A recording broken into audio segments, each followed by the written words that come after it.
We saw that Dorothy Homolka, Karla Homolka's mother, was on the stand for much of the day today as a witness for the prosecution.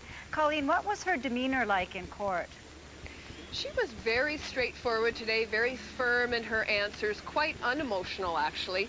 Her voice quavered a little bit at times when she was talking about her daughter Tammy, but otherwise she was very straightforward and quite unemotional, I thought. Dorothy, she started out by talking about the relationship of her daughter Karla with Paul Bernardo.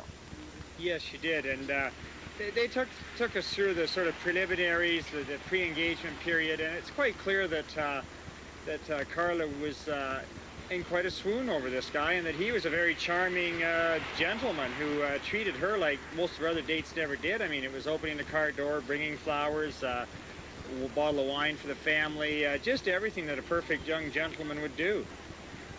And Colleen, then she got on to what she would have thought of as darker times, I take it.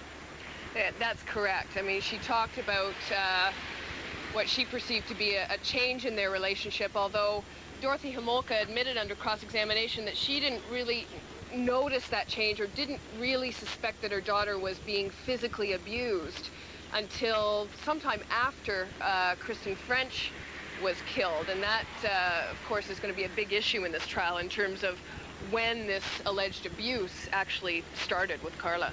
That's right, Colleen.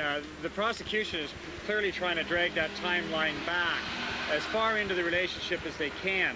I would think it appeared today that the best they can do is somewhere after the first anniversary of their wedding, which would be June '92, and which is well after both murders, and leading up to the rather horrible ending of this relationship, which of course we saw through the photographs today, and a rather horrible beating Karla did get at the very end. It was quite shocking, actually. And the defense really did quite an interesting job today on changing the notion of when the abuse actually started. At one point, a very spirited point in the cross-examination, John Rosen, who's Paul Bernardo's lawyer, said to Dorothy Homolka, "Your daughter, when she came back from her honeymoon, didn't have any bruises on her, did she?" Because, of course, the Crown has alleged that Karla called her honeymoon the honeymoon from hell because Paul beat her. And John Rosen says to her mother, she didn't have any bruises on her. In fact, she was dancing around in her bikini at your pool that summer, wasn't she? And Dorothy Homolka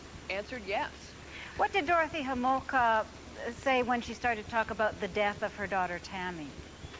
Well, she was very emotional there, and it's quite clear that this is the third family involved in these tragic events, and obviously they've been overlooked, and they're caught up in it in a very different way than the Frenches and the Mohafis. But it was quite clear from her answers, and particularly late in the day when her daughter Lori took the stand, that they've been devastated by these events. And I believe she said that Dorothy said a part of me went with her, and she said no one knows what it's like to lose a child. And she didn't break down. She was very composed, but she left no doubt about the impact of Tammy's death on her and her husband. Colleen, why is the whole issue of the death of Tammy coming up when her death is not involved in the charges against Paul Bernardo?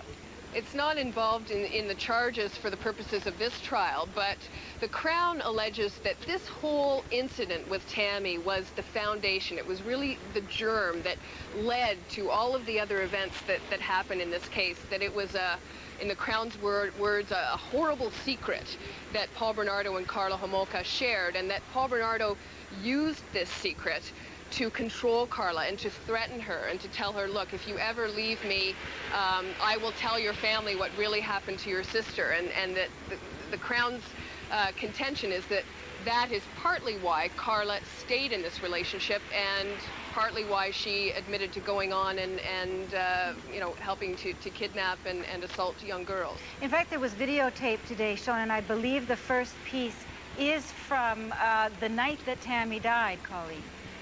That's correct, and we should put this in the context of what the defense was trying to do with this videotape. This was introduced by the defense, which was trying very hard to portray the Homolka home as, let's say, not traditional. I mean, that there was a lot of drinking that went on, that Tammy was only 15 and that she had been drinking, that Mr. Homolka would call his wife bitch and would say, "Get me a beer, bitch," which Mrs. Homolka said was their way of joking around. So the video that we're actually going to show you does pick up on Christmas Eve 1990, and it is, I guess, one of the last times that that Tammy Homolka is shown alive. All right, wait, what are you drinking there?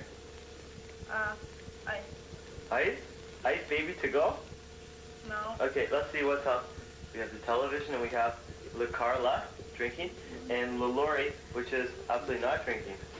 Darcy Jenish, there was a second piece of videotape, this, I guess, exactly a year later at the home of Paul Bernardo.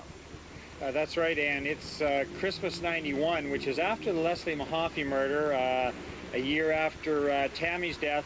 And this is a living room scene showing the opening of presents. And everybody's happy. There's, as John Rosen pointed out several times, no bruises, no scratches, no cuts. Karla's a happy young woman, recently married. And in fact, they went from a living room scene to a scene in which Lori tries on Karla's wedding dress, and then Karla is pictured in the wedding dress.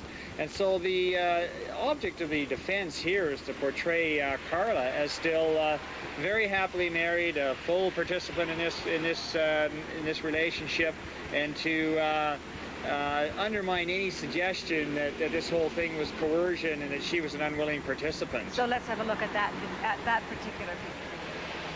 Yeah, you look at it. Yeah, they're the best ones. Do you like those? They're good, eh? Buddy, don't eat that. What's he eating? Don't eat the paper, bud. It's the bones for you. That's just like a baby. They open the front like... Buddy, sit. He doesn't want to spot on it. Oh, I'm itchy. Isn't that beautiful?